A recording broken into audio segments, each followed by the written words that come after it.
So instead of buying single family homes, we started buying two families and three families, and that really worked. However, it worked except the point it wasn't largely scalable, right? You having a bunch, 50 duplexes around town, it just seemed like a logistical nightmare.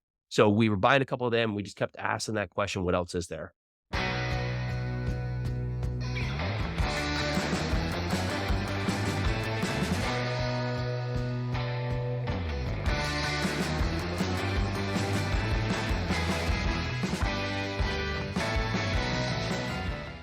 Hello, everyone. Welcome to Seek, Go, Create. Tim Winders, your host here.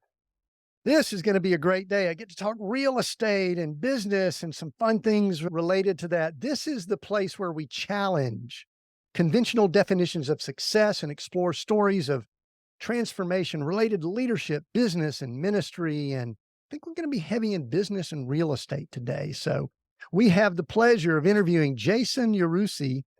They're a real estate syndicator and investor. He works with his wife, Pili, and they're the founder of Yarusi Holdings. Currently, they're a multi-investment firm, and they've acquired, I think these are the numbers that I've got, over 2,000 units since 2016. So a lot going on there. They've got a strategic approach we're going to talk about. They've got some training that they do. There's a lot of cool things that we're going to discuss. Jason, welcome to Seek, Go, Create. Thank you. Excited to be here.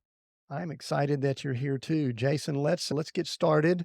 Pretend we meet and have just met. Sure. And I ask you what you do. What do you tell people when they ask what you do? For most importantly, a father of three and a husband. And that stands paramount because everything leads to that decision. But I'm a private fund manager for over just about $300 million of commercial real estate. I love the father, and I'm with you. I like to kind of give the foundational things of who I am spiritually. And now I'm a grandfather too, by the way. So Wow. that I add that in, and that's the coolest job ever, just so you know. Tell me a little bit about the family before we get rolling, because I'm going to really dig into the private fund manager and things. And so Sure. I want the Yeah. listener to know that we're going to do a deep dive into multifamily investing and really do some 101 and maybe even a little more advanced here, because most folks know I've got a little bit of a background in real estate. So I love talking it and Yeah. seeing how it fits in with the economy and how it fits in with us. But tell me about the kids and Pili and the wife and all that. I've had a very non-traditional path to where we stand today. However, one thing that's been paramount is my wife, Pili, right? We met in 2003. It took me about a decade to get her to look my way before we became a couple, as so the easiest route forward. And on that point, we were each making our own decisions, some good and some bad, but we found our way. And with that, we started going in a direction that was serving to us at that time. And we decided in a moment that Pili got pregnant with our first kiddo. And we have three now, 8, 6, and 4, Luke, Louie, and Leo. And that started to set the stage of a lot of the genesis what led us into commercial real estate. We were looking for a way to really get back and control our day. And many go through a day with the day controlling them. And then they get to the end of the day and say, I'm never going to do this again. And they wake up, they find themselves in traffic the next day, rushing out the door, not prepared, right? And that's the evolution. You look back a decade or two from now, and you say, man, what just happened? Right. And we had that in our mind that everything we were doing was transactional basis. I had opened restaurants, I had opened sort of brewery, I had opened bars, I'd run bars, I'd done a number of different things. And then Hurricane Sandy happened on the East Coast, decimated the East Coast. My dad had just retired, but he had this very unique business that lifts and move homes, right? So you think about that. No, most people don't know it until all of a sudden it's flooding everywhere. Then they do know it. However, he would do 6, 8, 10 projects a year, right? Maybe for foundation issues or just moving something for historical reasons or setback issues and flooding. So his business goes from a couple calls a month to 1,000 calls a day, every day. And it's just him, my mom, a couple employees, and my brother and Pili working with me and for me in the city here, and myself. We said, okay, this is a very interesting time. Let's go help Dad. So we basically picked up, moved out of New York City, moved over to New Jersey, and spent the next couple of years really helping Dad. We did about almost 3,000 projects. It was very crazy and very busy. So you're looking at 6 to 8 to 3,000. It was quite a jump in just what we were doing. However, the business itself, why it was very helpful and very solved a lot of problems for people trying to get them back in their homes here. It was very risky, right? You're lifting a home, right? There's a ton of things that always go wrong. So there wasn't something you could scale and put other people in and say, hey, go try this out, come do this, right? Because they say in the industry, you're about a 25-cent fitting from destruction. And that's just the truth. So it was highly involved to the point that everybody had to be active. And with this, bringing a family in, I'd seen my dad work very hard his whole life. And really, if you have something at a point, if the job needs to take till midnight from a safety reason, you got to take till midnight, right? So the day was driving you. And so we had just come off really a restaurant where you're working for tips. You're always a point of transactions, the point of what can we do to start really the journey to get back some of our time. So we thought we did what was logical. Peely, pregnant, went and got a real estate license. We started flipping homes and doing these old big projects. And we found we're still helping dad in the construction business. Lo and behold, we start having less time, right? We're so busy. We're doing all these things, run Home Depot. You're just doing thing after thing to get to that next stage. And we said, okay, this is doing good, but it's not really meeting all the needs, right? Now we're into that format 2 years down the road. Peely, now having our second child, she meets someone at a real estate event who's doing rentals out of state. And that was that kind of light bulb. Oh, that's interesting, right? Because we have had a big managerial background. We had done a lot of things putting together teams and we could keep ourselves involved. It's like 1,000 miles away. I couldn't drive out there if I needed something from Home Depot. I had to solve the problem. So instead of buying single family homes, we started buying 2 families and 3 families. And that really worked. However, it worked, except the point it wasn't largely scalable, right? You having a bunch, 50 duplexes around town, it just seemed like a logistical nightmare. So we were buying a couple of them. We just kept asking that question, what else is there? And I was listening to a great podcast just like this, came upon someone buying large multifamily. And that was that light bulb where I was like, man, I didn't even know that was an option. I didn't even just understand it. So we started really unpacking that. That was the full circle of everything we were looking for all together. But it was just that question of seek what you want, go after what you need, and then create the outcome. Found people doing it. How are you doing this? Followed their model, used something called syndication, where we basically pull resources from investors and brought our first building, a 94 unit, just right at, through 2016, right into 2017. And that was the evolution to, we're coming on the upside, actually getting ourselves almost to about 3,000 units that we've purchased today. Wow, that's good. And that's a great job of giving a synopsis of the timeline and the story. So really the multifamily aspect of your career started in 16-ish. Is that about right? Yeah, if you include the small ones, 2000, late 14 into 15.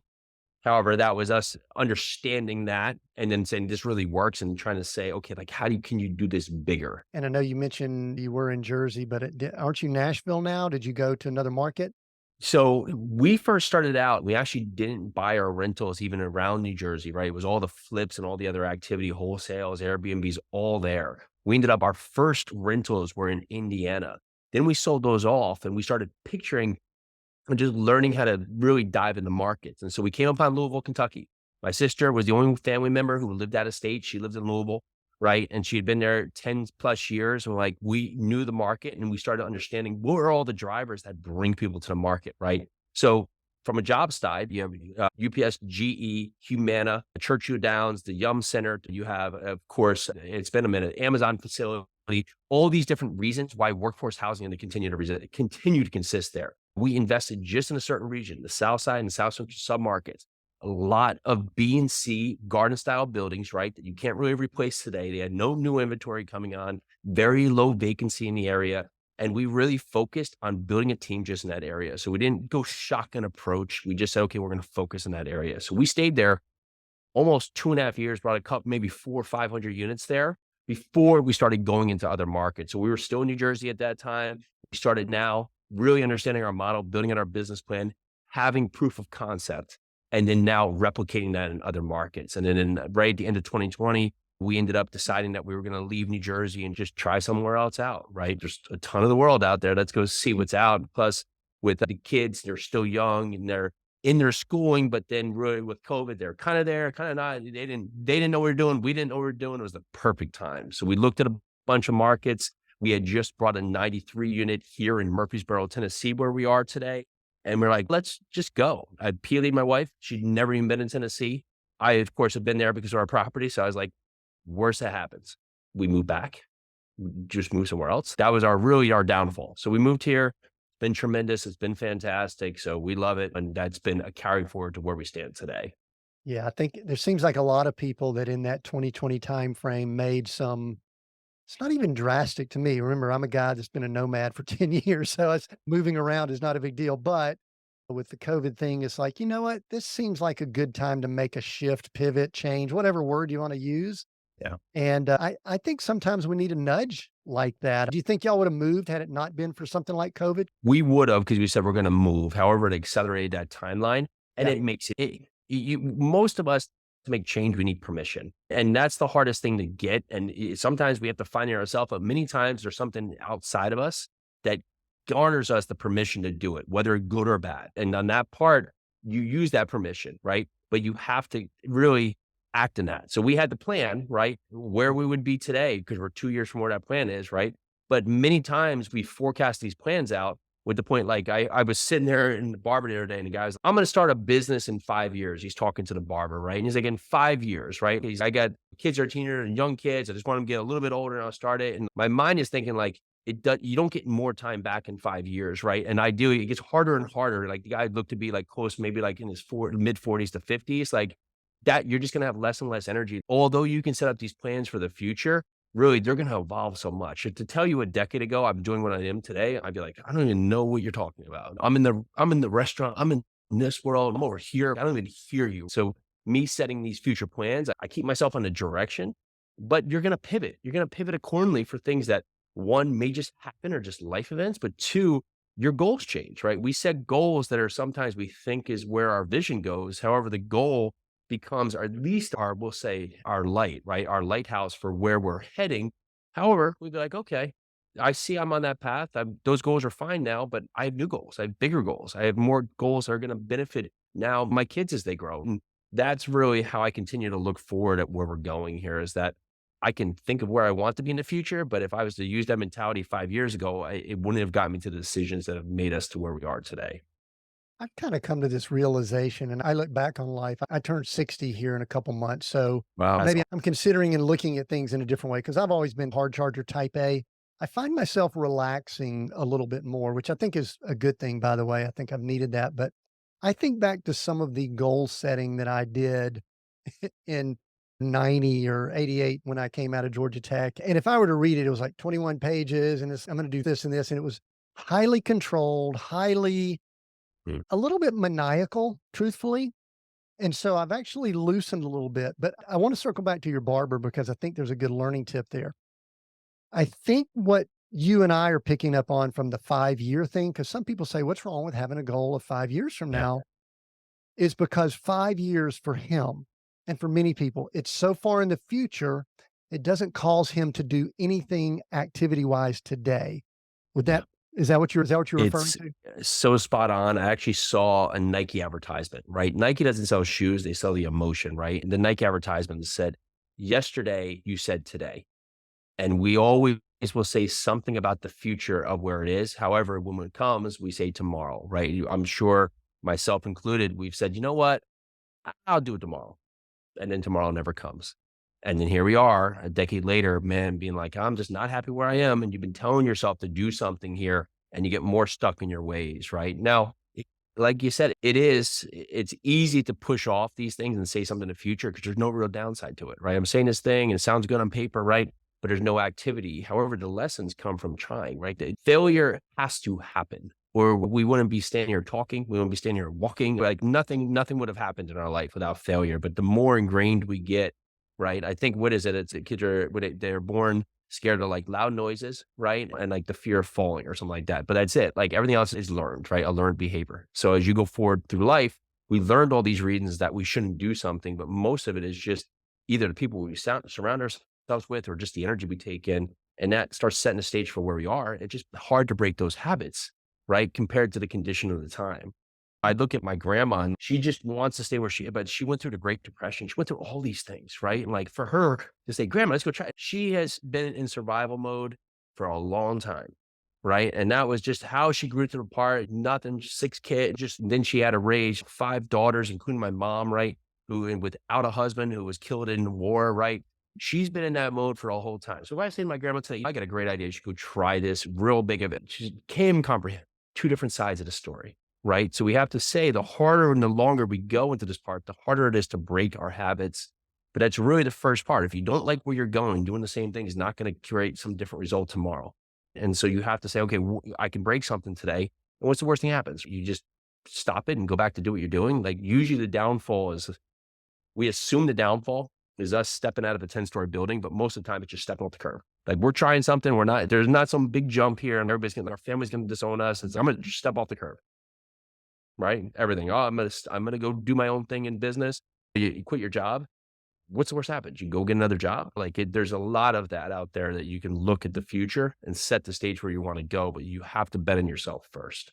Yeah, I love that term, bet on yourself. I want people to remember that, bet on yourself. But I want to tie a couple things together that I heard while you were just talking about that. And I love when we could bring grandma stories into Seek, Go, Create, because those are the lessons that we all should learn from. But here's what I heard when you were saying that. We all have our own journey. Everybody's going through this journey. And Jason, one of the things we do here is we don't shy away. In fact, we even lean into our tagline, which is redefining success. Because my guess is if I did a interview with you 10 years ago and we discussed success, we would have had I'm sure your personality and some things would be similar, but there would be some different results type things related to success. And then if we went back to 2003, before you even met Peely, it would have been even different then because you wouldn't probably be mentioning kids or wife or any of that kind of stuff. So I do think that we have to kind of redefine success as we go.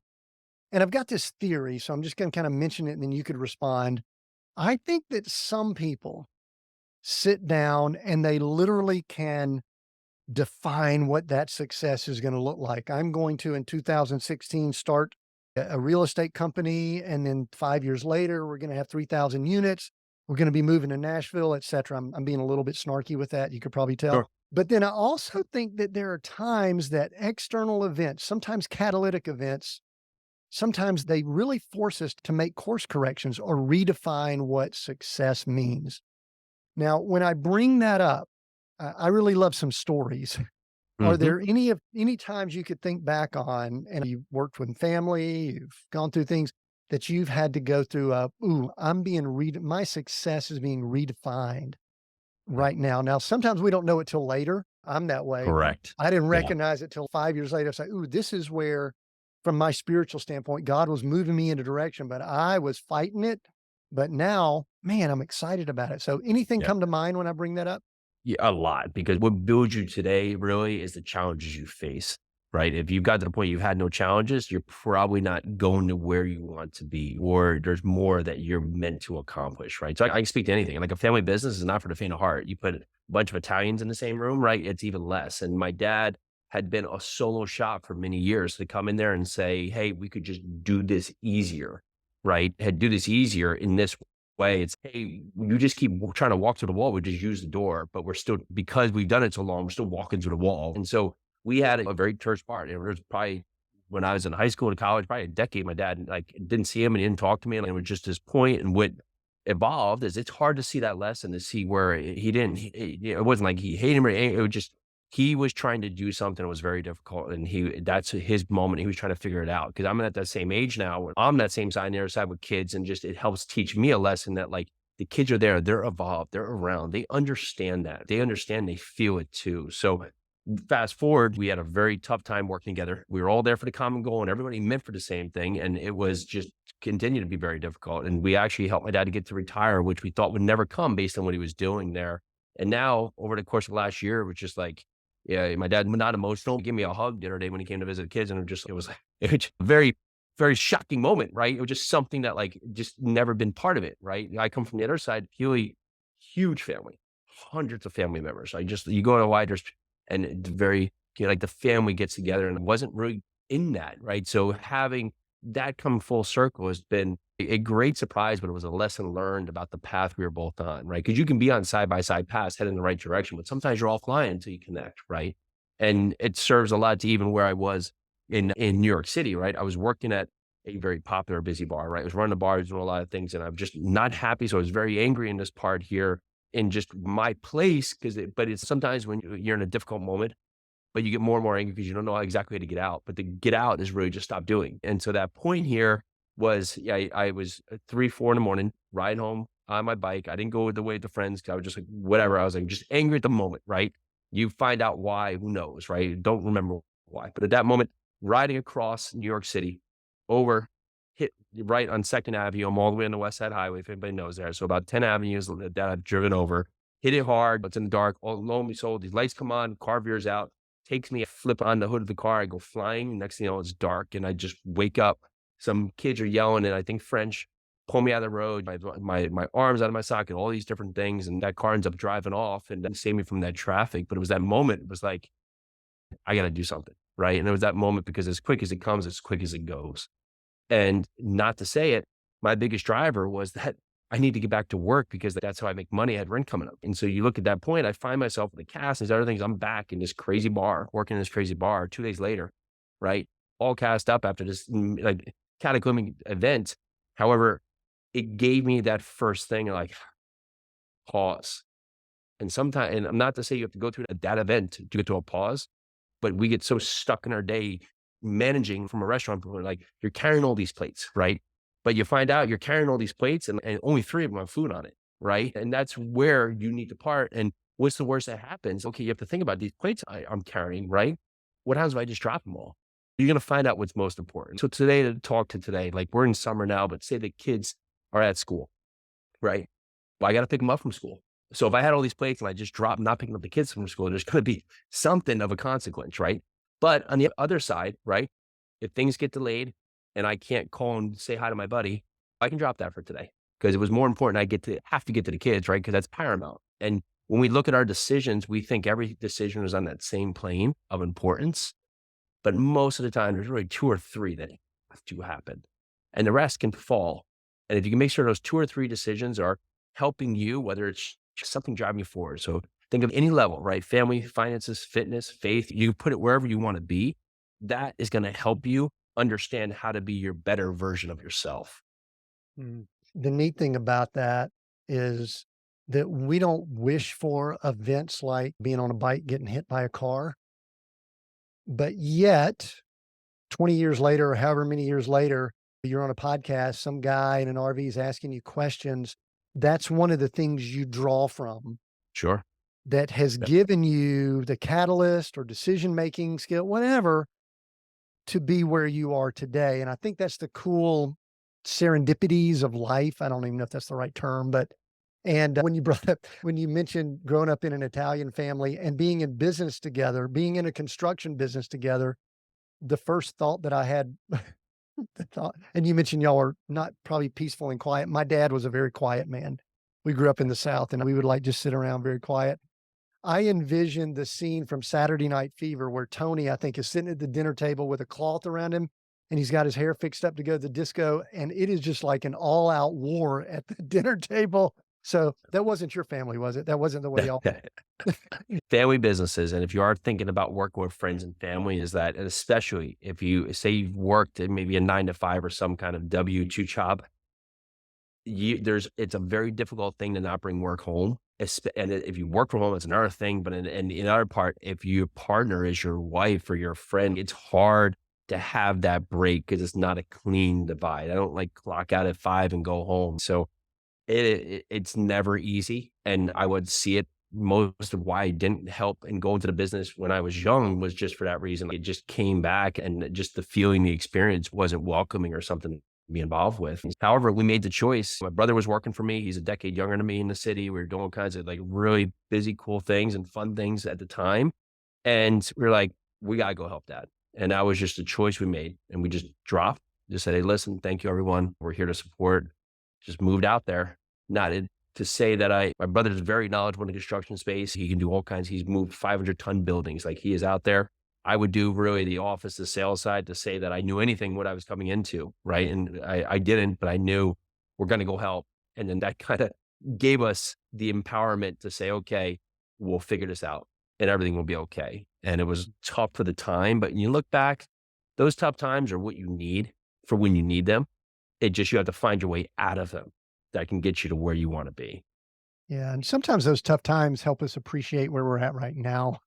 Oh yeah. Also, I want to transition and start discussing some multifamily, some real estate things, but I want to transition with this question because someone might be listening in here going, oh, restaurant business, that family business that had some construction. Now we're doing multifamily, we're doing fund management, things like that. Those seem to not mesh well. However, because I work with leadership teams, executives, and all that, what I found is that things fit together for reasons.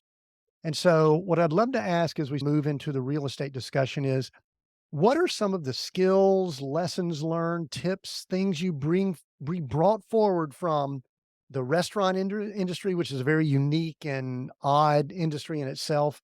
That was a very niche specific industry that your dad and your family was in. And then bringing it in now to you're dealing with investors, you're teaching, training people, you're working with multifamily. What are some skill sets that you brought forward or that was healthy for you to bring forward? Well, and that's a fantastic question because when you frame it like that, right, it was over the evolution of over 2 decades to get to that stage, right? I had a finance degree, funny enough, out of school. I chose to go into the arts, from there into restaurants and bars, right? However, you'll learn how to optimize businesses, right? I learned very quickly. I had a 12-seat restaurant and the outside bar, you could have 5,000 people on a Saturday, right? However, it's the same model, same thing. People are going to show up. You have to give them good service. You have to meet supply and demand, right? You have to have balance of what's going to be something of a driver to keep people there, to market accordingly, right? However, on the small restaurant, dinner's only 5 to 8, 5 to 7, 6 to 8, right? So there's only so many times I'm going to turn 12 seats. With the other side of it, right, potentially there's more risk, but I still have the same building, the same fixed assets, the same cost, and I can have the opportunity to grow into the space or really maximize on the value, and it can turn a lot more tickets and do a lot more revenue. So that led us a lot into what we look for construction. And really, we're setting to set the stage is that to get to the volume of doing 6 to 8 deals a year, and where my dad was doing to start to doing hundreds in a year from that part, we had to get very, even with the battles, internal battles, we had to get very efficient with the model and really optimize the teams to be able to do that. And as we transition into the real estate space, it's that same thing, right? You have to have a way that you can work in a systematic way where it can be clean and clear based on what you're going after, right? So our Louisville, right? We did this apartment buildings, so 75 to 150 units, BC assets, right? Garden style apartment buildings built between 1970 and 2010, anywhere between about $3 and $7 million on a purchase price in the south side of Louisville.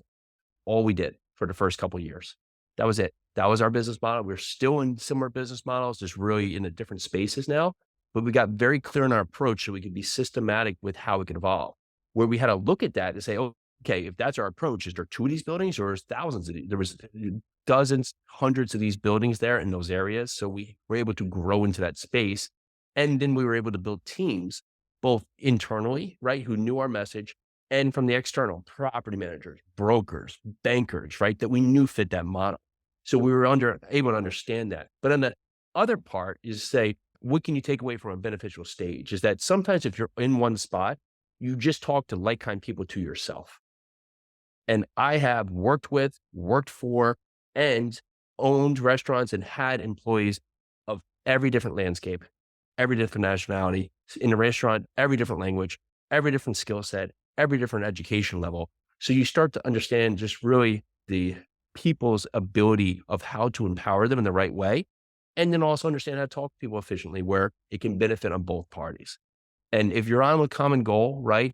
Lots of times you're just making sure we're all in the right seat, right? As we see here a lot out there to get to that goal and putting people around you. So that's really helped me understand people where I would be making decisions that in the past, as I was growing to this, that I knew was right, but for me, right? So I knew this was a restaurant, but I know how to do this, right? And have to learn how to make decisions for the team where the team can be empowered to help the path forward. And if I'm out there doing 100% of the things, right? And because I know I can do them best, and you hear this a lot, is that there's 100 things to do. I get 6 done. There's 94 of that are at 0. But if I can empower a team together, even if they get them done at a 7 or 8 or 9, as long as they're not crucial tasks here, but there's something that will push the business plan forward, that is beneficial overall to you and other success around you. I love there's a theme I've been picking up on. You talk team quite a bit. And as you were just saying that, I was sitting here thinking, number one, in a restaurant business, you are never going to be a solo person. Maybe, but it's very rare. Where we're at here up in South Dakota now, there'll be a few food trucks that show up. It's rare that there's just one person in a food truck. There's Yeah. usually a couple of people even in food trucks because you just need extra people. So you're forced to it. And then I had this thought, I'll bring this up and then we're going to keep moving along, is that there was never going to be a time when you were working with your dad that you were the guy in charge. Am I It correct? you know what it is that definitely correct. I ran and made all the decisions, they did the work. However, we're just gonna drive down that my dad had his vision of where he was going. Just like I said back to my grandma, is that he would do it either it was in part, but he knew best, and sometimes it worked and sometimes it didn't. However, this is how he had done it. And for us to come in there and say, "Don't do it that way," it could be an you could take it as anyway, an insult or other, but it was a hard envisionment. But on the other side of it, a very unique business. And here's where we had to be careful on our analysis is that he had over almost 5 decades of experience dealing with very unique things. These were not we would deal with brick homes, concrete homes, stucco homes, wood frame homes built in the 1700s, homes built in yesterday, all different building styles, all different, and no one would know it better. The engineers would have issues. They'd be calling my dad because of just unique space. And one day to the next, we could be on such a unique product. And one day we're moving a house. We were moving a missile at one point. It was like just like very things outside the box that if I was just looking the outside, like it's impossible. And my dad would know the solution, even if it didn't make logical sense. And where we would win is that no, I was never going to lead the pack because that knowledge, it's very hard to take in, especially in today with the where it is. And there's nothing you could Google to know these little inherent traits here. And breaking that mold, even with something that's more efficient, it was to say we have to look at the risk side. But no, I was never going to lead that charge, which at this point, right, we were all leading on our same path. And where you had to come together is understand we all want the same thing. And that's where sometimes you fall in conflict and you forget to realize that. The thing that I'm observing just in our talk and in the things I did with research is that many times when people go into real estate, they're usually single family home minded. And the reason they're single family home minded, there is a lot of single family homes. They may live in one, so they're familiar with it. But I think they're single family home minded primarily because they think they could do it all by themselves and they don't need to count on other people. And many times you can. We actually were able to scale. We were doing 3 to 5 single family homes a month when we were at our heyday because we put a team together. But I think the skill that I love hearing from you, and I hope the listeners picking up on, is it's while you are super bright, talented, hard worker, all that kind of stuff, I don't pick up on anything that you're saying. I'm the boss in the hot sauce. I'm the man with the plan or anything like that. Everything is about team, which is important with the way you ended up going with multifamily syndications and things like that. Because I know with single family homes, a lot of people, they just try to use the financing funding all on their own. They never want to reach out and allow other people to participate. And so is that one thing, if I'm wrong, you could tell me, is that one thing that kind of helped you? Because I think y'all started doing a few single family homes, right? We And then did. moved Yeah. quickly into multi and then now multi. Tell me if my observation might be good or bad there. No, it's spot on. It's great to do single family homes. And I have a lot of friends that do fantastic with it. And some do it all themselves. And God bless, like that's their choice, right? And their reason. However, if your anticipation is to break free of this and have that business accomplish its similar goals without you, it's going to be a hard lesson learned somewhere around there. But if that's what you want to do, you like it, you don't see yourself ever stopping from doing your own, fine, fantastic. That's a win for you. However, if you're looking to be able to maybe grow the business or do other points, if you are going to be the sticking point on every little thing here, I have a friend that says it very well. He's like, you can't see the label because you're stuck inside the jar. Right. And so it's hard for you to see what's missing here because if you just step away, right. So like a good thing here, if you're like, man, that's me, write out to 10 of your friends, 10 of your other people and say, listen, I'm doing a little experiment right now. And I would love, and just be candid with me. Tell me 3 things I do well and tell me 3 things I don't do well. And you will see very quickly the responses, maybe get 2 or 3, but I still have one. I did this over maybe a decade ago. And a friend to me, she was like, you are magnificent. I'm pushing forward, but sometimes you're trying to move all the mountains at the same time. And on that part, it meant I was doing all the work and it was like everybody else is sitting there watching. I'm doing all the work, right? Because I could get it done. But at some part, like It's going to level off. I'm going to fall. And when things break, I can't be put my finger in all the holes in the wall where the leaks are here because I've now set my stage where everything just falls upon me and I'm not helping other people. So in totality of that question there is that if your goal forward is to have a bigger impact, then you have to have an impact on others. And for you to be able to do that, you need, of course, to discipline yourself here. So you are doing what you say, but the more you can step back, like for instance, like we manage a couple hundred units, right? We have some in town and the office just having a super difficult time and trying to find these like silly brackets. Like just not a big deal. They were really focused on it, really trying hard. It came in, can you just help us? I was like, sure. Just call up the guy. I was like, listen, dude, like this over here, I understand you can't find this thing. If we order today, it's going to be July 15th. What can you do today to fix this and make this work today? He's like, oh, I'll just do this. I was like, thank you. Go do it. And it was that point here where he just was trying to do what he thought we wanted. And we weren't empowering him, the contractor, to just make the decision for what he knew how to do because he was trying to do what was by the book to do. Although the other part had no impact of by the book or not, it was the result we needed today. And the team just seeing that, I didn't solve it, I didn't do it apart. It's just something I've come up with in part is that if you give people the opportunity to give you the result and you ask them the right question, many times, because they don't feel empowered to do so, you empower them, they'll find the result. And you knew the result. Great. Thank you. I haven't heard about it again. So it's solved out there in the universe, right? But that's where as a leader, as someone who manages a team, you can come in there. You don't have to drive the decision, but when someone gets stuck, you can help them see that next step to the result. Because we usually look at the goal and forget that the goal is not accomplished in a leap, but it's a step. And if we think about, okay, how can I help them to the step, get over the speed bump, right? Just to that next part, then they're higher up the hill and then they're making bigger decisions to get the bigger outcomes.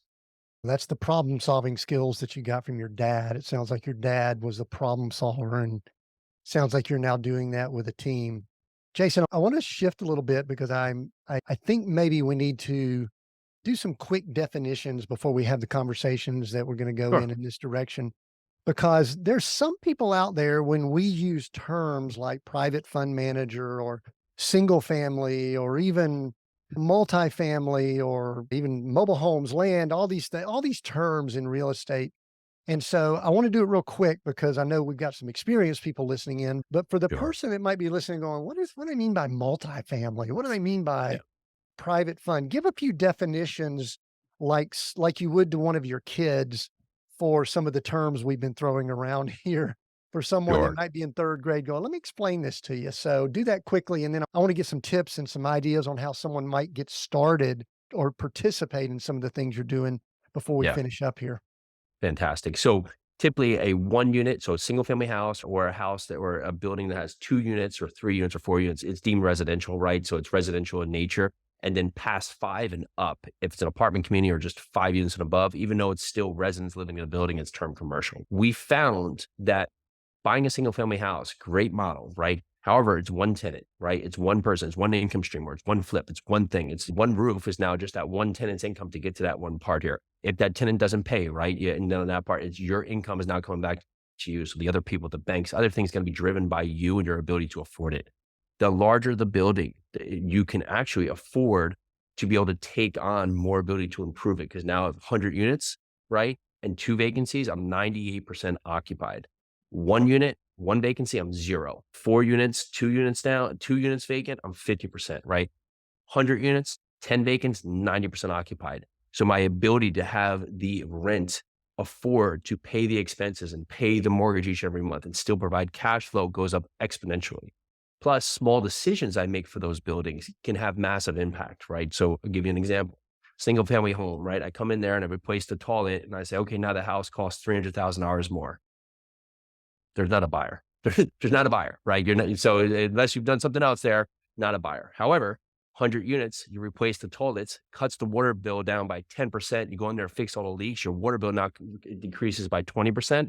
The overall value because of what you created for the cash flow for the income on the property may make that building and has made that building $300,000 more valuable. Right. So you can have different impacts on larger properties with more smaller, minor things that speak to the service of the building and the income and the expenses. What I do is that knowing that Instead of focusing on maybe a building we buy in house, 2 unit, 10 unit, 15 unit, 20 unit, where it's just me and my capital, and then I have to do something and refinance it, I open up the opportunity to investors, both accredited investors and at points, people that are in my network, friends and family that could be sophisticated, to be able to come in there and invest alongside of us to help with the down payment, the closing costs, the fees, and the construction budget to buy the buildings. That allows us to buy these 100 unit buildings where, because of the size and the scope, it affords us more ability to get more profit and more cash flow that can benefit others. So we buy this building, it gets more efficient on the landscape for us. We're able to get more income, drive more, help on the expenses, improve the building, and then have investors who will invest with us that don't have to do anything. They can invest with us. They'll get their updates. They'll get their K1s at the end of the year. They'll have every part answered, and they're solely investing with us without having to do anything from finding the deal, sourcing deal, underwriting deal, doing the due diligence, building the team, understanding how to structure it, find the bank, closing on the thing, working with the property manager. They do not have to do any of those responsibilities, but they get all of the benefits that you can find from commercial real estate. Mm. And I think what you just did, you may have defined syndication without a lot of Correct. legalese, which is very good. Thank you, by the way. Correct. Yeah. And Syndication, and that it's a scary word because it just is a very odd word. And you could syndicate radio stations, you can syndicate golf course, you can syndicate anything out there. However, we use the model to buy apartment buildings. right. And when you introduced yourself at the beginning, when I asked you what you do, you went through the family things and you said you're a private fund manager. And what that basically, that's another, you actually gave a definition of that just now too. Do you want to tie in anything together with that here? Sure. So what we do is we raise family money or money from our network or money from our new friends and family that most of the time are accredited. I mean, they make a certain amount of money each year for the last 2 years, whether single or married, or they have a net worth without their home, not including their home of over $1 million. There's a few other things that could make them accredited in there. Those investors are deemed likely to have the inherent knowledge to be able to invest in these. So they invest with us because they're able to understand and make a good decision on the investment. And then we use that to buy these big properties. And that thing is we offer a Reg D offering, which is something written in the tax code, is something that the SEC has put forth here to do a security. And a security is not a registered security. It's a 506B or 506C. And that offering allows us to offer this to the network so they can get the benefits that are sometimes hard to find if they were trying to go to a bigger company or do it by themselves. So tell me why. I've been around real estate circles too. And like I mentioned earlier, there are a lot of people that there are a lot of people that are interested in real estate. I'm sure you've run across this. A lot of people like to talk about real estate. Some people then step in and take some action, whatever that action might mean, get some training, get some education, or just start. And we've already said a lot of people do that with single family homes. And in a little while, we'll talk more about how people can participate passively. But I think what I wanted to ask now is prevents, what is the either real or perceived barriers that people have that keep them away from multifamily? And I really do want us to speak candidly. Listen, I know you're a big proponent of multifamily, but let's talk some real pros and cons. What is it Sure. that keeps people away from multifamily, and maybe a couple of things to address that? Sure. Bigger and scarier, right? So Big. that's simply put right there. Single family house, you touched on it earlier, is a lot more approachable because people are used to that motor living in the house, right? They understand that, right? So they seem and deem that to be safe, right? But again, if you're doing a flip, there's no income until it's done, and you have to hope the market's in your favor and the buying potential is there. And right, so if you found that a year ago and you were flipping something that takes 7 or 8 months, you may have been on the other side of that investment here. With multifamily, we have a housing shortage, right? We've had this housing shortage for a long time. Developers got burned in 2007. They haven't been able to keep up with really building. And even if they do want to build because they know we need it today, there is not the ability to get product on at an affordable rate. There's not the labor pool. There's not the supply chain solved in a piece of puzzle. And it's very costly. So it's prohibitive. So we need housing. We need 60 million units built this decade. We're going to get about 11 million short, 11 million, right? Maybe this year we might hit that threshold. We're still going to fall about 5 million units short, right? So that deemed that we need more affordable housing. So what that does is that means that it's going to put more downward pressure on the stock that already exists. So those units are going to stay in favor for longer. Now, couple that back with the single family space. Hey, I've been a renter for a decade. I'm going to go buy a house. A year and a half ago, you could have a $1,500 mortgage payment, get a house that's worth $350,000. Where today, that same payment gets you a house that's $230,000. Now, the difficulty there is that sounds great. Okay, I'll just go for a less expensive house. However, there was no $350,000 house available. And if you got it, you were one of 30. So the other 29 didn't get that house. Now, all those houses have not come off their mile marks, 35% of value. They're still up there because there's not enough housing. So that buyer today can't get into the buyer pool. So they're going to stay renters for longer. They're not going to move as much because it's costly to move, right? So they're going to stay on this part of a multifamily side to stay in their apartment building for long and stay renters for long. Now, multifamily versus single family. Single family, one renter or not, one flip or not. Whereas multifamily, right, there's many different reasons. You can get cash flow, you can get the appreciation, both basically hopefully you're in the right market, but also based on the improvements you make to the property. You can get depreciation benefits, tax benefits, debt pay down, and the diversification with economies of scale. So it's a hard asset class to beat. And that's why comparably it's outperformed the stock market and the bond market on a rolling 10-year average going back, right?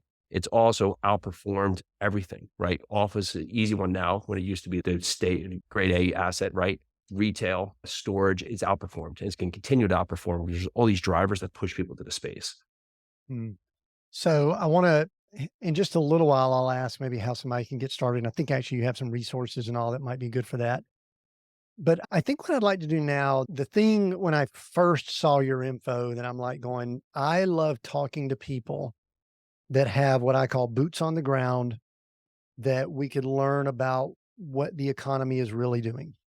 And someone who has 3,000 plus units, that means you're dealing with 3,000 plus people, probably multiple markets. What I would love to do at this stage here is do let's go not micro, but let's go macro with what's happening in the economy. There's a lot of articles I've got tags for all these real estate articles, economic articles, things like that. And I just had something recently that showed a foreclosure for a multifamily, which I haven't seen in a while, which just tells me none of that stuff scares me, but that's okay. We're having some shifts that are going on. Maybe just in general, what are you seeing with the economy? And I may dig a little bit more, but what are you seeing? What's good? What's concerning? And what can you share about that? So we're always on two sides, right? It's either hard to find deals or hard to find money, right? It was very hard to find deals about 2 years ago for the years preceding, right? Very easy to find money. Everybody wanted money in there. Now it's very hard to find money, and that's both on capital, right? And on banks, regardless of track record, just based on where they feel their risk is associated with. But it's easier to find deals. However, the deals are still at elevated prices. The core thing to look at here is that recession doesn't speak to the entire country, right? It's not, oh, the news says we're in a recession. Everybody's in a recession. You're in the Dakotas, you're in a recession. I'm in Tennessee. I must be in a recession. My grandma's in New Jersey. She must be in a recession. The markets are exposed at different times. You have to look at what's going to either harden or soften the blow of what a recession can have and where potentially they are. So if you look at certain markets like in Nashville, you have to think about all the people coming here, the reasons they're coming here, the jobs are coming here, where compared to maybe Illinois, where you're seeing a lot of people leave the state, or you'll see in housing values deteriorate. That's going to be more exposed to an economic a recovery, right? And some of these areas that have really had a high value. Now, within that market, you're going to have different areas that are exposed, right? 25,000 units coming on in Nashville. It's not coming on just completely spread out evenly. It's coming on in certain sectors of Nashville. So you have to see, okay, if we're in that area, what's going to be the impact to that area here? And then rates on the other side of it, no one really could predict that they go up there. But if that point, the elevation of what that rise would be for how long is something that's, I don't have the crystal ball. So I had to say, okay, this is what's in front of me today. How do I sustain what's in front of me today with the forecast that if it didn't change, what's the right decision for today? Now, if I can make that decision with a good buying decision for today, then if rates go the other way, okay, cool. Then they decrease. I take value and get value out of that. But if they stay elevated, I'm making choices with long fixed term debt that's going to allow me to weather the storm for the near future. And I agree with you. And some people want to paint this, especially the media. They want to either say economy good, economy bad. I think they're looking for headlines, truthfully, is what it Ad appears. sales. And I love that you brought it up that it is at the local level, because a place like Nashville, people are flocking there. They're wanting housing. They're wanting to go out to restaurants and the economy is booming there. I just read an article about Los Angeles, and Los Angeles, a little bit different story. Housing is horrible there. It's a challenge. But because of what's going on, I don't know if you and I would ever say, hey, let's go in and let's get some units there. I think if we could, we would, but it's too tough to do. So It's I gotta be like your what belief you, in the market, right? Like New York City, like, oh, New York City dead. It's like, you really for New York City to die, you really gotta think. You gotta think about it. Like, people are moving out of New York City. There's always an evolution of people that want to come to the city. You have everything, right? So people are getting out of college. That's where the best jobs are. People from out of the country, they're not saying, hey, let me go to Topeka, Kansas. They're like, I want to go to New York City. Like, so they're gonna always have that part. So if you 2, 3 years ago were like, hey, New York City's fine. It needs a break right now, but I'm gonna come in and buy some apartment communities. I mean, rent's at its highest point there, right? For a reason, because people are gonna come back there. So if you look at that, but California, way, maybe they don't see their way out of that avenue. Who knows? It hasn't ever been a market for me, but people win in that market too. It's just not the market for me. yeah, I mean, that people need housing there, but Correct. there's also there's political situations and other things going on there too. Something that almost always comes up, and I'm going to laugh when I even ask this question because it's something that kind of annoys me, but I'm going to ask it anyway to maybe annoy you a little bit. That takes a lot. You'll be Good. Yeah. Yeah, I know. I could tell. But when someone says something like, I don't think it's a good time to get started or invest or get some training, yeah. get some, whatever the thing is, this is going back to your barber that we talked about earlier. When someone says something like that, what goes through Jason's mind? There's always the best time and there's never the best time. And that's always the piece of the puzzle. Is that, yeah, yesterday would have been the best day, but today's better than the next day that comes up. And if you're waiting for some event, we are not well informed enough to know when that event occurs. So if you're waiting for the market to bottom out, here's the evolution. Market rises is too hot, right? Oh, now the market's on a decline. So I'm not buying because it's too hard to buy deals and the prices are too high. Now we're on a decline. Oh, I'm just going to wait till it hits the bottom. Don't realize it hits the bottom. Now we're on the way back up. And now it's too hard to buy deals. It's too hot. They're too high. Story continues. So that part is it's better to be involved today to be able to make good decisions for the future, just so at least you can be informed. Because if you are waiting for some event, how are you going to know and what's going to be that through line? So if you're going to wait for it to bottom out, what is going to tell you now's the time? Not Yeah. your gut, not this other part, not watching Fox News or watching CNBC. Like, what is going to tell you today that you're going to go buy, and how are you know it's going to be for you the timing in the market to what type of investment to do? Yes, sure, you can always wait. That's how we've gotten to where we are today. Mhm. However, if you want a different outcome, you have to take action today to understand the right questions to be asking to get the right answers when you need those answers. Yeah, I love the analogy. I think when's the best time to plant a tree? 20 years ago, Yeah. second best time today. That's good. Hey, Jason, if someone is intrigued, they're really interested, or they just want more info about multifamily and what it might mean for them, or how to get started, or what next steps to take, where can they go? Give a few tips or Sure. resources if you've got them that people can We have a check ton. out. Yeah. Yeah. We have a ton and we'd be happy to. Whether we can be a jump off or somewhere a point of reference, we'd be happy to. There's, of course, a million great podcasts I can offer and talk a lot with multifamily. If you just want multifamily, that's what we do. Yarusiholdings.com, YARUSI holdings.com. We have the Multifamily Live podcast and we host and run the multifamily mastermind called Seven Figure Multifamily, helping investors either buy their first apartment deal, small or large, or buy their next bigger deal, right? And we've done that for a number of years now. So we'd be happy to talk to you, answer any questions that a listener pool can get value from to keep pushing them forward there. But on that front, we're going to stay in that multifamily space and not too veer too far off here.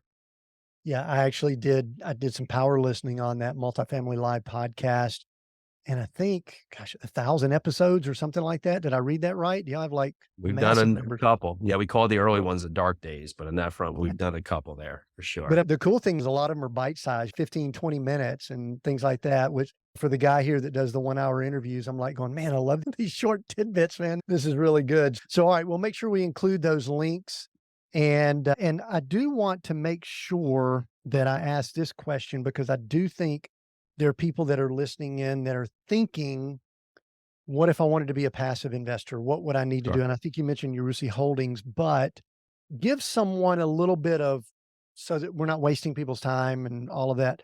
What do you look for there? You mentioned accredited, and I think most people Sure. should know what that means.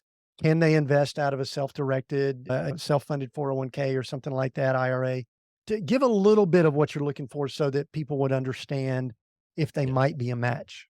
So we want to be of value to investors. So if you're looking to either just get exposure to real estate or really just diversify away from stocks and bonds, or you're just very busy making a lot of active income, we could be a good spot for you to help you with additional cash flow or some tax benefits or depreciation.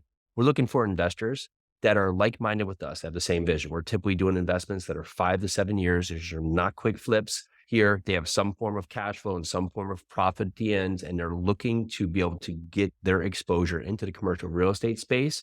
However, they don't have time, nor do they want to do the work. You can come learn about the space. We have a ton of stuff in the platform to just talk about to see potentially if this could be a good fit for you. This wouldn't be for someone who's working paycheck to paycheck or just that capital needs to be more available. These aren't liquid investments here, but you're looking to get additional value from the money that you're making or putting aside right now that's in your investment bucket.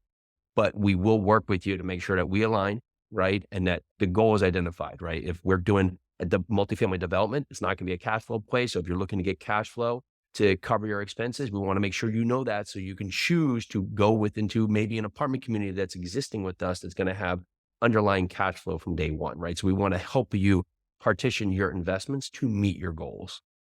Mhm. All right, so that's good. Do they go to Yarusi Holdings if They they're do. interested in it? Yeah, Okay, they'll go to University Holdings. You'll see our investor portal. You'll see the projects that we've worked on in the past, the projects we have now currently under operation there. And they're welcome to email, go to us. I'm easy, Jason at University Holdings info, and we'll be able to get back to you, either myself or my team, to talk to you with more. perfect. We'll make sure we include all the links and everything so that people can click through and find you. Hey, Jason, cool conversation. I love talking this stuff. We are seek, go, create, those 3 words. I'm going to give you one of those that you can choose that resonates more than the other 2. Tell me why. That's my final question. Seek, go, or create? Sure. You have to seek to go to create, right? You have to understand that you're not where you are to get where you want to go, right? So you're going to seek that next stage outside of where you are because we go all day. And many times we're not where we want and we're creating the outcome based on where we're going here. That's not solidified because we haven't sought what we want and it's not the outcome we want. So you have to seek to get to that new level of where you want to go. Very good. Jason, thank you. And I appreciate this conversation. Listen, if you've been Same here. listening in, one of the things I encourage you to do is jump over to the Multifamily Live podcast. You're probably on a podcast player, you may be on YouTube or a clip here. Jump over to Multifamily Live, subscribe, listen to. You could listen in the course of an hour or two, probably to about 7 episodes, is what I was able to do. So go check that out. And obviously, if you're interested in getting some more resources, some training, just to kind of see if this might be something for you, go to the website that was mentioned. And obviously, if you're interested in some of the investing that they mentioned, check that out. I appreciate Jason. If you know Thank you. someone that might be interested in this, share this episode. I believe that sharing episodes is the best way that people get exposed to podcasts. So, Jason, thank you. I appreciate the conversation. And thank I you. want to remind everyone we have new episodes every Monday. We're on YouTube and all the podcast players. Until next time, continue being all that you were created to be.